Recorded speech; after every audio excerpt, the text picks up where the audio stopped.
What are Monday nights without Last Call? Don't want to live in a world without it, but here we are. Hopefully we don't have to. Caden, Colford, Jake Helton right here on Last Call. And we're starting off with women's basketball after an undefeated road trip heading to Missouri first to take down Lincoln and then Missouri S&T and Rolla. This women's team has won 4 of the last 6. And as I turn to Jake Helton, I ask you, where do you see the improvement in this team and where do you see them going?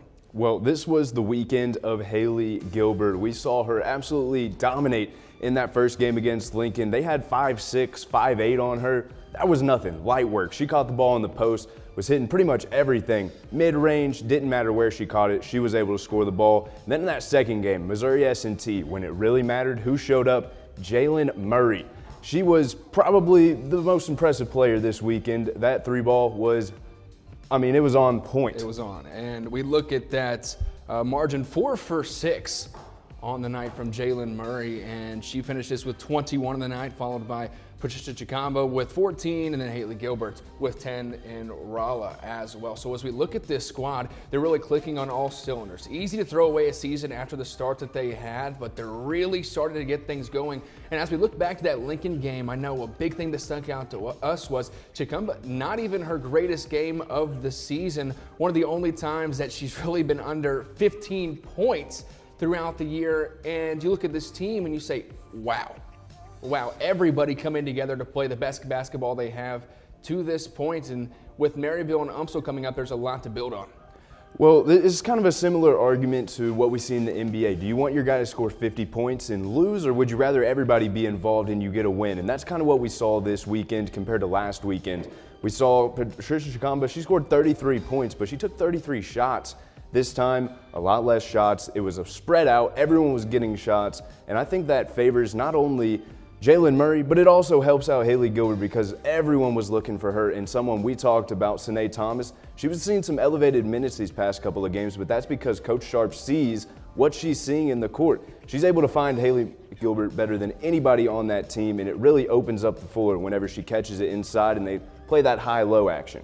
You know, I watched this team play basketball, and I think about the Dan Campbell speech, right? You're going to knock us down. We're going to get up, hit you in the kneecap, bite your kneecap, whatever he says, and drag you down into the mud. That's the kind of basketball this team wants to play. You're looking at a gritty 64-59 game against Missouri S&T, who at home is scoring near 75 points a game. So to hold them to under 60 is a big deal from Coach Jameis Sharp and this Greyhounds team. As we move in to Coach Hetty and his Greyhounds squad, not as great of a weekend, but when you consider they play the number 5 team in the conference on Saturday, it's understood. You win against the best defense in the GLVC and Lincoln, take them down 84-80, and then you play number 5. That's a tall task for anybody, Jake. Yeah, and obviously that last game is going to be fresh in your mind. That's going to be the one that you're thinking about. You see that score. They lost by 20, but going into the half, the Greyhounds had a 3-point lead. They were in this one pretty much till about 5-6 minutes. That was when you saw the number 5 team really become the number 5 team, and they really showed it. They shot the ball with, it was insane. I've never seen a team more confident in their shot. They had missed quite a few 3-pointers in the first half. You would have thought that they hit all of them coming out of that break. And what's crazy about that is you mentioned in the first half they could not hit from distance at all. They end 48% from 3-point land on the night in 25 attempts. So with volume, that team only got better and better. But we asked assistant coach Winston Yergler about what this experience means against the number 5 team in the country as they look to make a push towards the conference playoffs and hopefully the national tournament as well. These are important games to see where your team stacks up against teams like Missouri S&T, who you're going to play in the conference tournament, who you're going to play in the Midwest Regional. So as we look at this matchup, there's a lot to build off of. In that first half, playing that physical basketball, even through some foul calls that me and you were shaking your heads at. When this Greyhounds team has some energy behind them, they can play with anybody. Yeah, but I think one thing, this weekend was very, we learned a lot about not only the Miners, but everyone else in the GLVC. Rob Stroud and Lewis, you know our favorite guy over there. But he had 33 points. Lewis played a perfect game, or a near perfect game. I guess you would say it wasn't perfect because they didn't win. But they played a pretty much perfect game. S&T came out on top, a comeback win in that one. I believe they were up by as much as, 15 or somewhere around that, and they were able to come back. And this is a battle-tested team. They've taken down, at the time, West Liberty was number 3 in the nation, coming off of a loss to a Texas school in a tournament. So they're able to fight back. I think this is your GLVC champion, and potentially they could be going to this national championship game. I saw a lot of things that I liked out of them, and I don't know that there's many teams at the D2 level that are going to compete with them.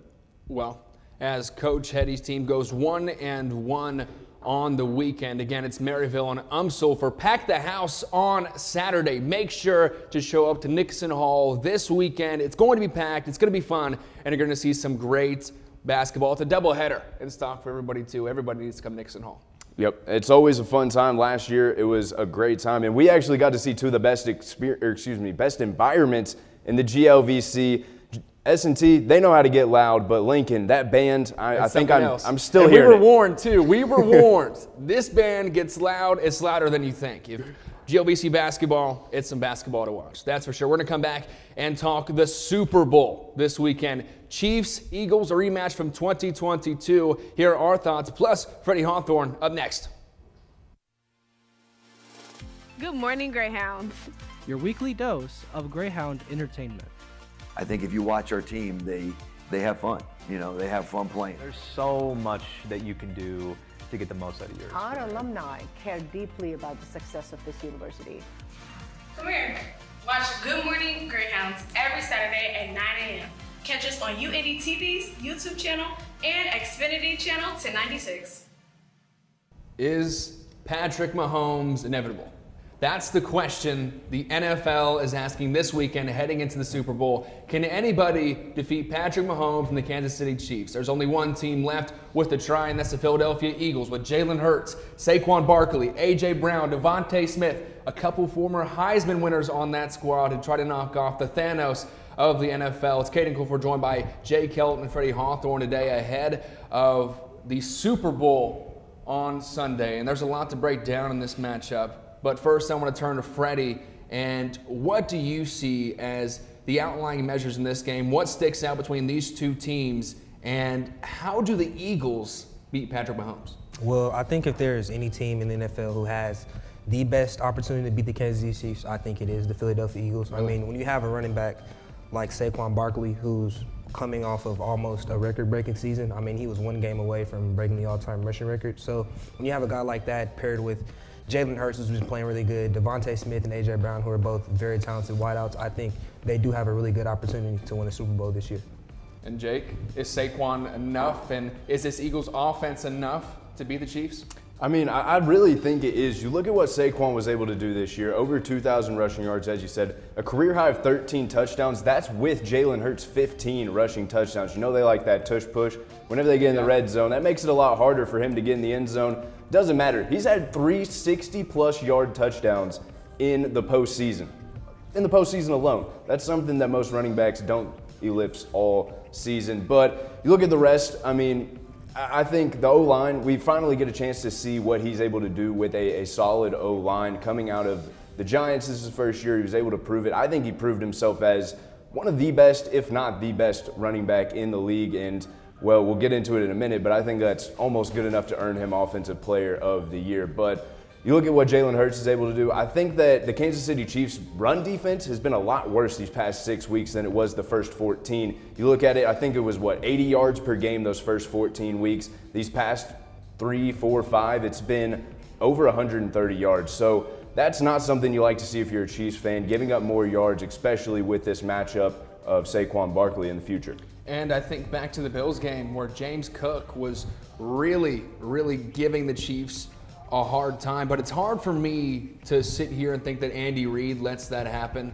2-3 weeks in a row. Freddie, I'll turn to you again. Where do you think this football game is won? What area of the field? And is it offense or defense that gets it done for either side? Well, I mean, I think it's a defensive game. I think Kansas City has a very good secondary. I think their defensive backs are really good. So if I had to think of anywhere where this game could be won, I would have to say that if they want a three-peat, if Patrick Mahomes wants to be cemented in that light, I think they have to stop Saquon Barkley on the run game. I mean, like you said, 130 yards on the ground, you can't give Saquon Barkley 130 rushing yards. He's going to have 2 touchdowns.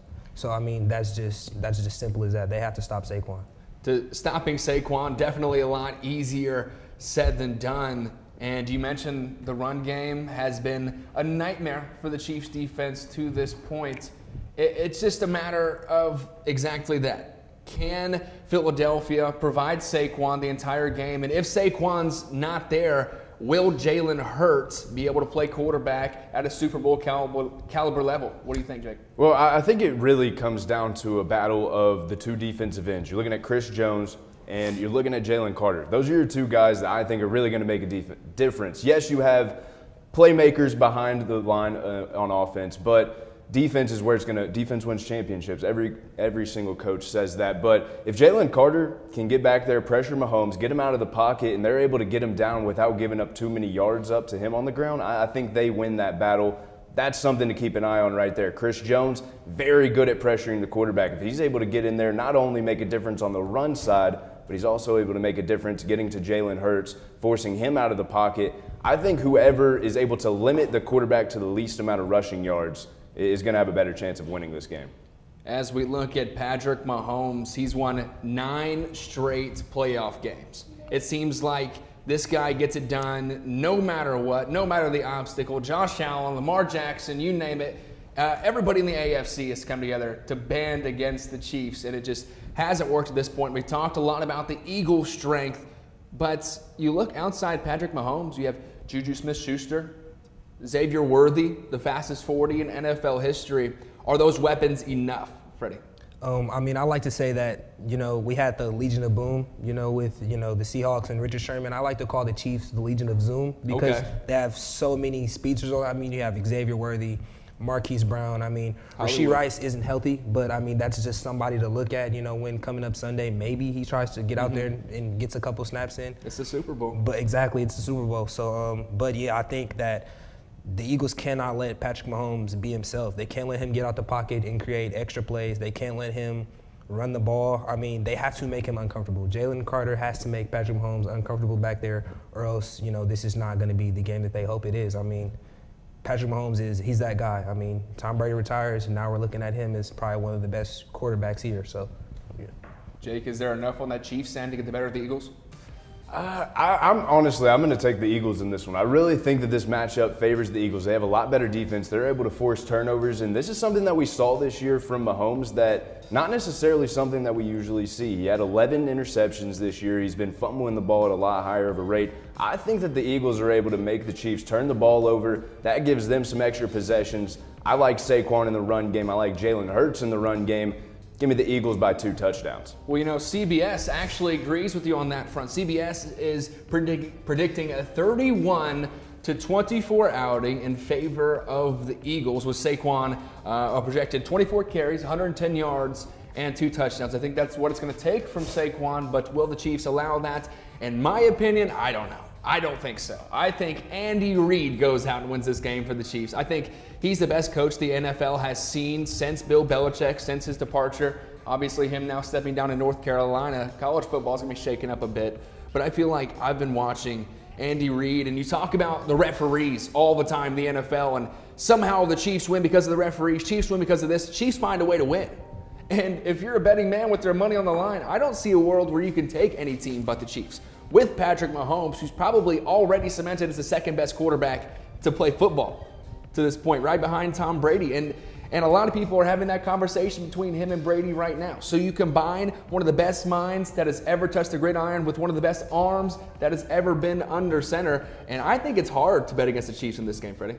I think it's very difficult, like you said, to bet against the Chiefs, but I also think that this is a totally different Philadelphia team from the past Super Bowl. I mean, that Super Bowl was a dogfight, but when you add someone like Saquon Barkley, who, I mean, if it's not for Lamar Jackson and Josh Allen playing amazing football, he's possibly in the conversations for the most valuable player. So when you add someone like that to your team after playing a very close game with a kind of similar team in the Kansas City Chiefs, I think that I think it's a close game, but I think Philadelphia wins the Super Bowl this year. And we look back to just a couple of years ago when these two teams did indeed play, and the Chiefs got the better of the Eagles by just a score.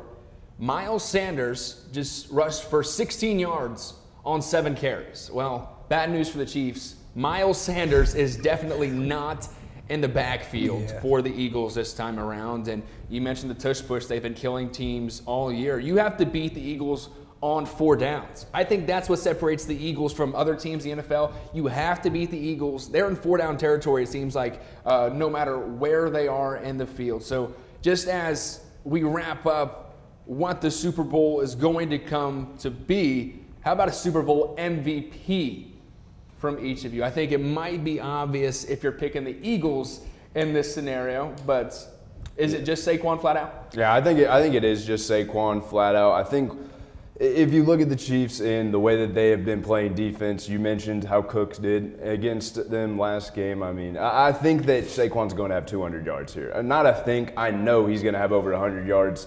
It's kind of a 50-50 if he gets above 150, that 200 range. But for me, I'm taking Saquon.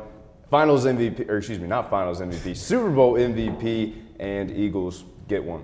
And Offensive Player of the Year, you think? Yeah, I definitely think that is the right choice. There's an argument. You could argue that Jamar Chase fits in there. Triple Crown winner, it's hard not to put him in the conversation. But it's hard to put him in the playoffs, too. Yeah, you look at that record. I mean, Saquon doing everything he needs to do. He had over 2,000 yards, career high in touchdowns. I don't see a way you can't give him Offensive Player of the Year. A winner and MVP from you, Freddie? I think that, I'll give you 2. If the Chiefs win, obviously, that's a no-brainer. Patrick Mahomes is going to win Super Bowl MVP. But I'm thinking as well as Saquon Barkley, I think he has an amazing game this coming Sunday. And I think he shows the New York Giants why they probably made one of the worst decisions, ever in the history of sports. There's some more bad We'll decisions. talk about the Lakers here in a second, but who are you taking in this one? Philadelphia. So 2 Eagles guys, fly Eagles fly until they meet the Kansas City Chiefs. I'm definitely taking the Chiefs in this game, and it hurts me to do so, but I talked about him last week. You said I was glazing when I said Patrick Mahomes was the best player in the league. That's just the way it is. Your winner of the Super Bowl, the Kansas City Chiefs, with Super Bowl MVP Patrick Mahomes. We'll talk the NBA up next. National, local, campus. Headlines you won't find anywhere else. From the White House to your community, we've got you covered. Stay informed and stay connected. Don't miss out on the stories shaping our world. Every Wednesday at 6 p.m. UINDY TV News.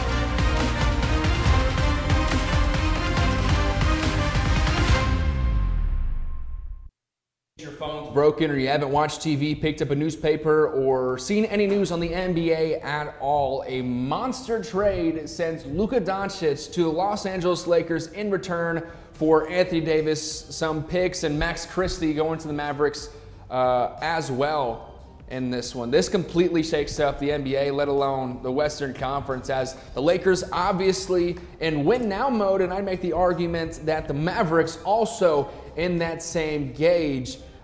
Guys, this one, a shake. We were definitely thrown off by this. Jake, I'll turn to you first and ask, who is the winner of the Luka AD trade? Well, it's definitely going to be the Lakers. If you saw that game last night, the Mavs, they got blown out by 40. Wasn't even close. Yeah, they didn't have AD, but you're looking at all your role pieces right there. Klay Thompson is playing his worst basketball right now. He's never played worse in his entire career. He's been 0 for 11 pretty much every time I click on the ESPN app to look at that score. But just an idea of what the Lakers did with, their Lonzo Ball, Brandon Ingram, Josh Hart. They get rid of them, send them to the Pelicans, they bring in AD. What does that turn into? That turns into a 2020 championship and then Luka. You're looking at the future of your franchise right there. Speaking of future of your franchise, the Mavs just sold away 6 guaranteed years. 6 guaranteed years of Luka Doncic scoring 30 points per game, almost 10 rebounds per game, almost 10 assists per game. You're looking at a generational talent. You get rid of him like he's a bag of chips. This is the second future Hall of Famer that the Mavs have gotten rid of on top of Jalen Brunson. I don't know what the Mavs are doing right now. For AD, who is 5 years older, are you in the same boat here, Freddie? Is this a monumental downfall for the Mavericks? When you look at it, this is a guy who, you trade up for in the draft to get him. He comes to your organization immediately, makes a difference. You guys were in the finals a year ago. He took this team to the finals 1 year prior. Through the West. Through the West, a very tough conference. So it just doesn't make any sense to me, if I'm being honest. I mean, the Lakers, they have a really, really big win on their hands. I mean, LeBron's 40 and he's still playing amazing. So if they keep LeBron, then the Lakers do have a really good shot to go and get it now. I mean, when you think about the Mavericks, Kyrie Irving and Anthony Davis, that does seem like a pretty good duo. I don't think the Mavericks are going to be a terrible team when Anthony Davis and Kyrie get on the court together. So that is something to pay attention to as well. On paper, you like how the Mavericks lineup sets up with Kyrie Irving. He has a chance to be the face of a franchise now, probably 4 or 5 years too late, but nonetheless, Kyrie Irving is going to be at the sticks with a guy like AD as his big. And I don't know if Kyrie Irving's ever had that big that he could really run that pick and roll with, have that connection with. I mean, you look through Boston, you look through Cleveland, he had LeBron, but I feel like that's a completely different scenario. So I feel like for the Mavericks, it all lands on Kyrie Irving, whether this is going to be successful or not for them. And the Lakers, if they're going to make this move, they can't be done at the trade deadline. I'll say that. Lakers definitely need to move for a better big, or else it's going to be a lot of Jared Vanderbilt running the 4, possibly the 5, which I don't know is championship caliber worthy. So as we let that trade simmer down in the NBA, there's another big one as the Spurs. They trade for De'Aaron Fox, and in a multi-team trade, Zach LaVine is going to make his way to the Sacramento Kings. Now, Freddie, a lot of big names moving around. I was kind of spun on De'Aaron Fox to the Spurs. What do you make of that? I think that's a really good trade. I think that giving De'Aaron Fox the opportunity to play with a veteran like Chris Paul is an amazing move. I think that will allow De'Aaron Fox to enhance his game a lot. And then, I mean, you got Victor Wembanyama. I mean, I think the Spurs are doing a great job of surrounding him around really good basketball players, because in a few years, we're going to be talking about the Spurs in the finals and in the Western Conference, you know, and things like that. So I think they're heading in a very good direction. I think it's pretty much a swap with, you know, Zach LaVine going to the Kings. I think he offers as much production as De'Aaron Fox does. So I don't think the scoring-wise, I don't think the Kings lose much with that trade. So I think it's a pretty good trade between San Antonio and Sacramento. I'll ask you this, Jake. Is this a win-now move by San Antonio? I think it is a win-now move, but I think it's a bigger thing for the Kings. De'Aaron Fox was gone no matter what. He was leaving at the end of this season. He wanted out. And his agent did a phenomenal job of negotiating that deal to get him over to San Antonio. Shout out to him and De'Aaron Fox. You better throw in an extra 5% on his paycheck this time. But you look at that, the Kings, they did what they had to do. You get rid of him. It was a now or later situation. When can you get the most value out of it? They saw this trade, getting Zach LaVine, probably one of the better guards that you could have gotten from the available ones. But I think if you're San Antonio, like you said, you bring him in, he's going to be playing with Chris Paul. Not only are you learning from Chris Paul, he's going to be distributing to De'Aaron Fox. I think that helps his shooting a little bit. He's coming off, 4 40-point games in a row or something like that? Something ridiculous. He is a very good player, and I love that he's finally going to get the support he needs. And you always get the feeling that De'Aaron Fox wasn't necessarily made to be a 1. Right? This guy is out there to go score. He's out there to put points on the board. And you mentioned statistically one of the better scoring guards in the league, and really hiding in Sacramento from the rest of the NBA for a long time, not to any fault of his own. But I feel like the country really hasn't seen De'Aaron Fox at his best. He's been on a squad that's had some ups and downs, had some solid players, but he's never been able to blossom into what I feel like De'Aaron Fox can be in terms of where he stands in the ranks in the NBA. So that'll definitely be interesting to see. They're definitely going to keep Pop on the contract, right? And I feel bad for this guy getting up in age, but you keep bringing in new guys, and you can't change leadership just like that. So for San Antonio, things are looking up. It seems like Sacramento is going into a rebuild every other couple of years now. I don't know if Zach LaVine's a rebuild, but it's not necessarily something that's going to make your team that much better. The trade deadline, definitely something to shake your brain. But as we look at Indiana this season, I feel like there's still some work to do, working on an Eastern Conference Finals team to this point.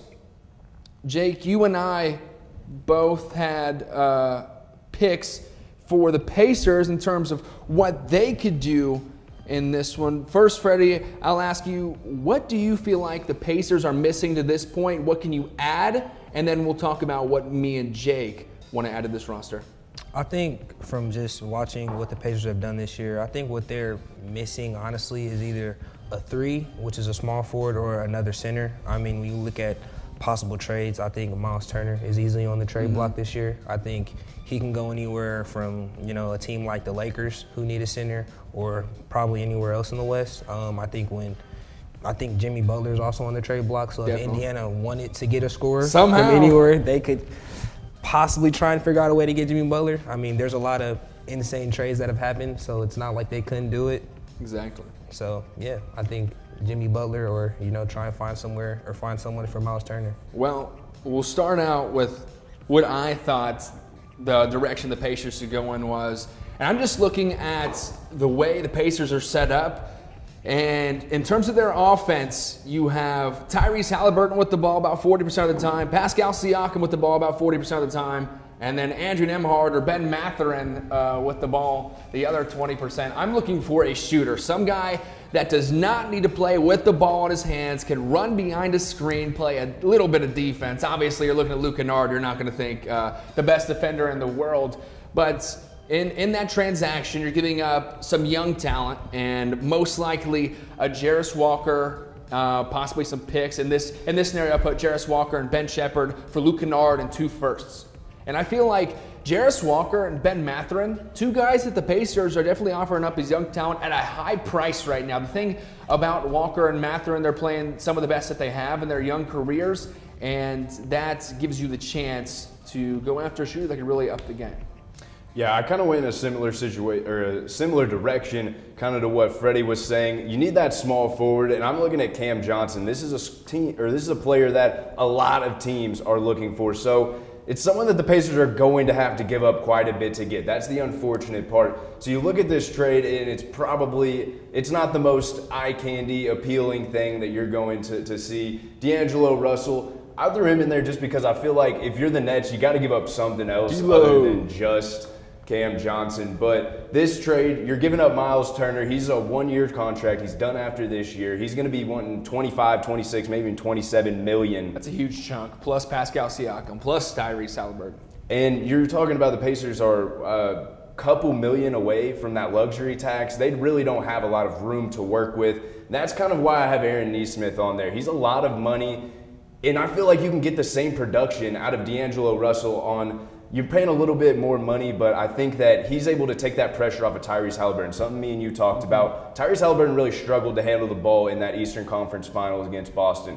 You take the ball out of his hand, I think you get him more off-ball movement. He's getting more wide-open shots. It takes the pressure off of him to not have to be that superstar scorer. I think it helps out Pascal Siakam down low. It's someone else to feed him, kind of like the girls' team. Sine Thomas. This is the Pacers' Sine Thomas and D'Angelo Russell. He's going to be their distributor. He's going to get the ball out to where it needs to go.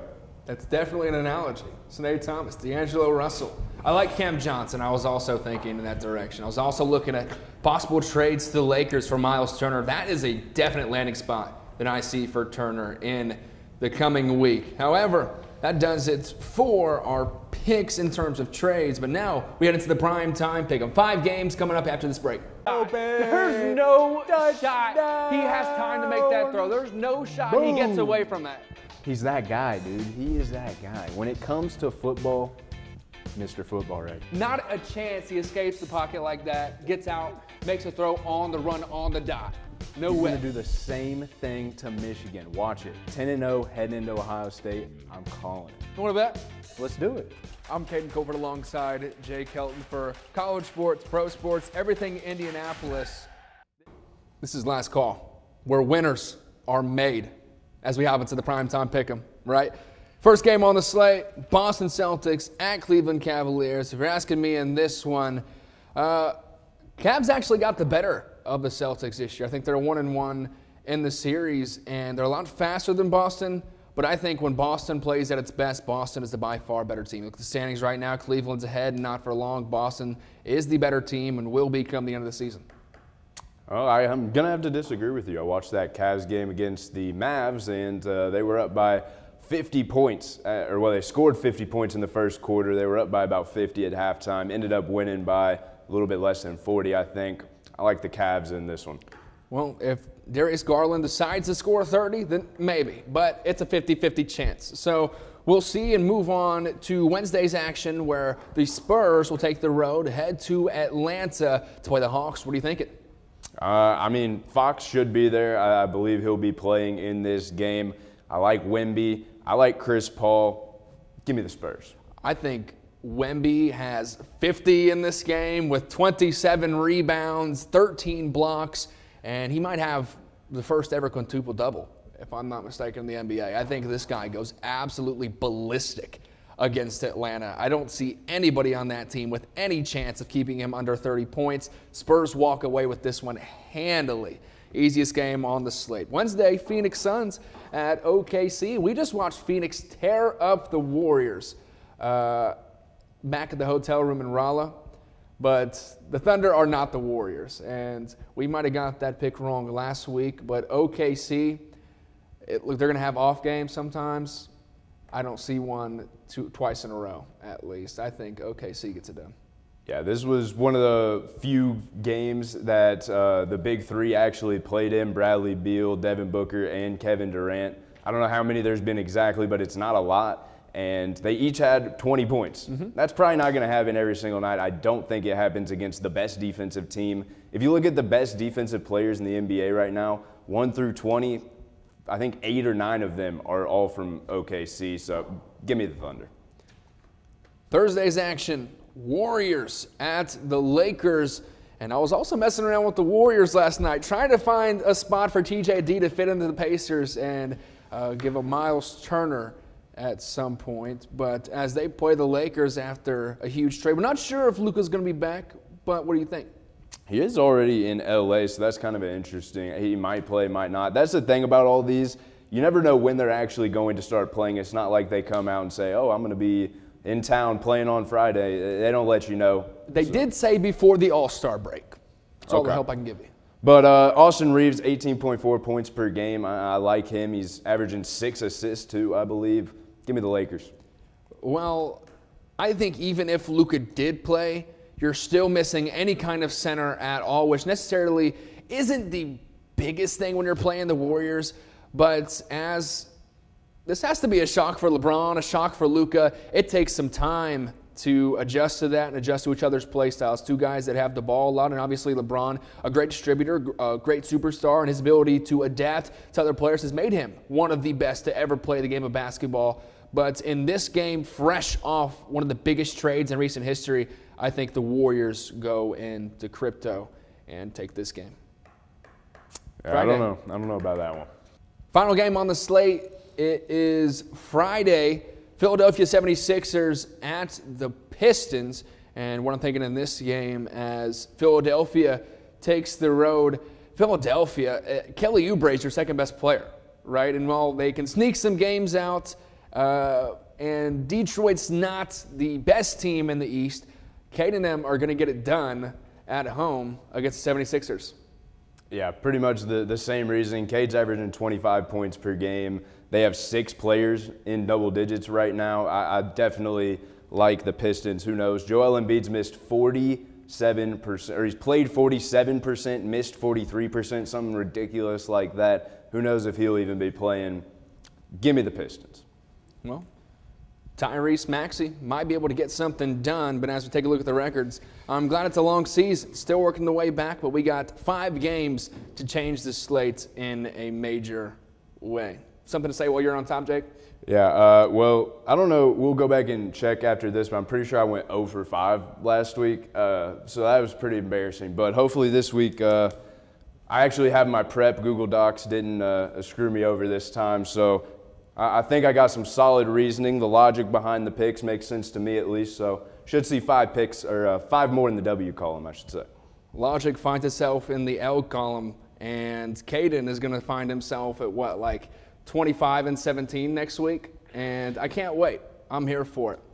And by the way, Super Bowl will count in this. We have decided our Super Bowl pick, the Chiefs, Eagles, will count in that ranking, and you'll see that updated next week here on Last Call. Have a great one.